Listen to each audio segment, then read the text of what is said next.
pakai hand, itu bentuknya di definisi leksikonnya bisa berarti satu, satu-satunya tidak ada yang lain, dan sama. Nah, tetapi kita lihat di Yohanes 10:30 di ayat 31-nya setelah Yesus berkata aku dan Bapa itu heis, orang Yahudi bukan berdebat, tetapi mengambil batu untuk melempari dia. Sehingga dia menyamakan diri dengan Allah, bukan menyamakan diri dengan anak Allah atau Tritunggal Maha Kudus. Satu itu maksudnya satu apa, Bang? Nah, satu di situ artinya sama di situ. Heis di situ sama, makanya bentuknya hand di situ. Makanya orang Yahudi mau melempari Yesus. Gitu. Nah, Tapi makanya kan ada ayat diterjemahkan tertulis menjadi satu itu. Bukan diterjemahkan menjadi sama di bukan kesatuan. Nggak ada itu kesatuan. Saya sudah cek teks asli Ibrani Yunani sudah cek, bukan kesatuan. Nah, Sema Israel, Yahweh Echad itu bukan kesatuan. Tetapi satu-satunya tidak ada yang lain selain dia. Anda bisa lihat di Markus 12 ayat 32 perkataan orang Israel tentang Esa. Silakan dicek. Berarti Markus 12 Bapak ayat pernah berada di dalam rahim Maria, Bang? Iya. Bahkan Bapak pernah berada di alam maut. Bapak pernah berada Berarti di Bapak pun mana-mana. pernah menjadi anak bayi gitu, Bang? Anak kecil begitu? Iya, betul. Kenapa? Lalu yang di surga siapa, Bang? Kenapa? Pada Nah, saat itu. Allah itu roh dengan penyebutan substansinya Elohim yang artinya tidak terhingga. Dalam substansi rohnya dia ada di mana-mana. Dia bisa menyertai 1 juta orang di tempat berbeda di waktu yang bersamaan, tidak mengosongkan tahtanya yang di sorga. Bang Kepsi. Ya. Sebentar. Saya Di mana tambahkan. ayatnya itu, Bang, mengatakan tidak kosong surga itu, Bang? Bang Ikai. Oke, silakan dicatat ya. Saya sebutkan ayatnya satu-satu ya. Oke. Oke, sebentar. Teman-teman udah siapkan pulpennya ya, catat ya. Nanti bisa dibaca. Nah, itu ada dicatat ya, Keluaran 34 ayat 5 dan 6. Keluaran 34 ayat 5 dan 6. Saya bacakan, turunlah Yahweh dalam awan, lalu berdiri di sana dekat Musa, serta menyerukan nama Yahweh. Berjalanlah Yahweh lewat dari depannya, dan berseru Yahweh, Yahweh Allah penyayang. Jadi di sini Yahweh mengutus Yahweh, turun di depan Musa, lalu Yahweh yang ada di depan Musa berseru kepada Yahweh yang di langit. Oke, catat lagi Yesaya 63 ayat 7. Di situ Yahweh berbicara kepada Yahweh. Terus Yosua 2 ayat 10 dan 11.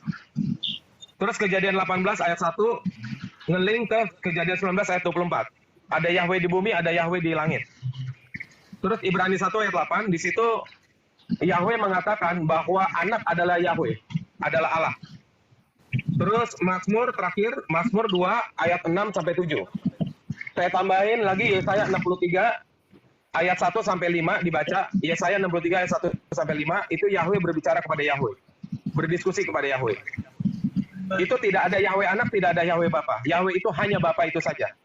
Lalu ketika Yesus berdoa itu berdoa kepada siapa, Bang? Ya ayatnya tadi sudah saya kasih. Yahweh berbicara kepada Yahweh. Yahweh yang ada di dalam tubuh anak manusia berbicara kepada Yahweh yang ada di langit. Begitu juga sebaliknya. Berarti ada berapa Yahweh-nya itu? Tidak terhitung, Pak. Dalam jumlah kesubstansian atau atomnya dari Yahweh ini untuk sementara yang bisa saya katakan atau ilmuwan Yahudi, itu nggak bisa dihitung, Pak. Dia ada memenuhi di seluruh alam semesta ini. Makanya dia tahu segala-galanya tanpa harus berpindah-pindah. Gitu. Dia bisa menyertai 1 juta manusia bersamaan dengan segala doa permintaan yang berbeda-beda di waktu bersamaan di tempat yang berbeda. Itulah Tuhan itu. Tapi Musa dan Yesus mengatakan Allah itu Esa, Bang. Esa tadi sudah saya jelaskan artinya tidak ada yang lain selain dia. Bisa dibaca di Markus 12 ayat 32. Coba dibaca dulu. Coba bro lihat biar nggak nanya lagi. Coba lihat baca itu. Markus 12 ayat 32. Itu kata orang Yahudi itu, bukan kata orang Yunani. Aku nanti Coba baca. Selain dia di situ siapa maksudnya dia di situ? Ya nggak ada selain dia. Kalau tidak ada yang lain selain dia berarti udah nggak ada yang lain. Logika Terus membacanya kenapa bro ada dua gimana bro? oknum yang bisa saling berkomunikasi kalau tidak ada yang lain di situ? Nah, jadi keilahian bangsa Israel bukan seperti manusia. Kalau saya berbicara kepada Anda, maka Anda bukanlah saya. Tetapi ilah tidak seperti itu.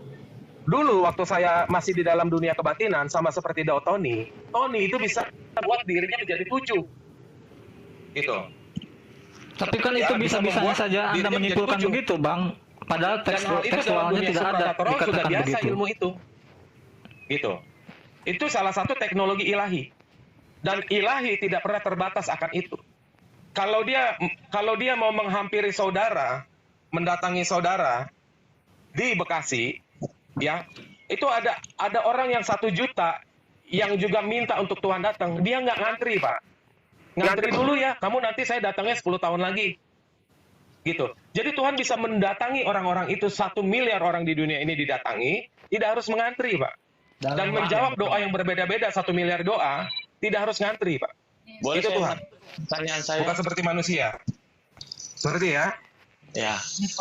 Saya bertanya dulu. Boleh. Boleh. Oke. Tadi kan Bapak bilang, Yesus itu kembali ke tahtanya, tubuh manusianya itu ke surga. Berarti Yesus ke surga dulu nih, ditinggalkan tubuh manusianya, baru dia kembali ke tahtanya. Begitu, Pak? Salah. Salah. Waktu Yesus disalib, dia ke alam maut. Dia belum ke sorga. Iya. Saya ulangi ya. Waktu Yesus Itu kita bicarakan kan kesaksian nih muridnya nih, lihat Yesus bangkit ke langit nih, ya kan? Itu setelah ya kan? Yesus bangkit ke langit. Kapan Yesus bangkit ke langit? Di ayatnya mana? Yesus bangkit ke langit mana? Kau bilang itulah, ya yang kau bilang itu, oke. Yang kau imani, oke, kembali ke 50 hari. Bukan saya imani. Kita bicara Alkitab. Kalau Bapak berbicara narasi di luar Alkitab, saya minta ayatnya. begini, Bapak Kan tadi, gitu. jadi Bapak bicarakan kalau tubuh manusia Yesus itu di surga, baru dia kembali ke tahta. Itu yang saya dengar tadi. Nah, Iya, tahtanya di sorga. berarti Yesus Tetapi sebelum dia naik ke tahtanya, sebentar dulu Pak. Sebelum dia naik ke tahtanya kan dia mati. Waktu dia mati, di 1 Petrus dikatakan dia masuk ke alam maut, bukan ke sorga. Setelah dari alam maut 3 hari 3 malam, dia bangkit. tubuh manusia Nah, setelah dia Yesus bangkit, kemana? sebentar dulu. Setelah dia bangkit, makanya supaya jangan nanya lagi. Setelah dia bangkit, lalu dia masih tinggal bersama para rasulnya itu, sampai akhirnya dia naik ke langit, Nah, naik ke terus sorga. Sudah terus itu aja. Gitu. tubuh manusia dia loh, tubuh manusia dia kan terangkat itu juga ke surga. Iya, Kembali ke kan tahta dia itu. bangkit. Loh kan tadi saya udah bilang dia bangkit. Itu kan yang bangkit tubuh manusianya, roh itu nggak mati. Yang bangkit itu tubuh dagingnya.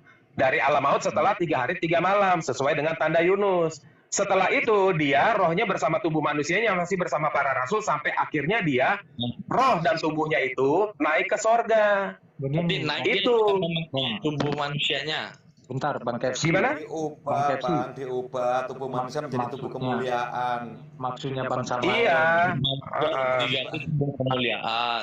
Oh, Iya. iya. Jadi tubuh kemuliaan sehingga dia bersinar. Oke, yang mau nanya lagi siapa? Itu nanti kembali ke tahtanya begitu.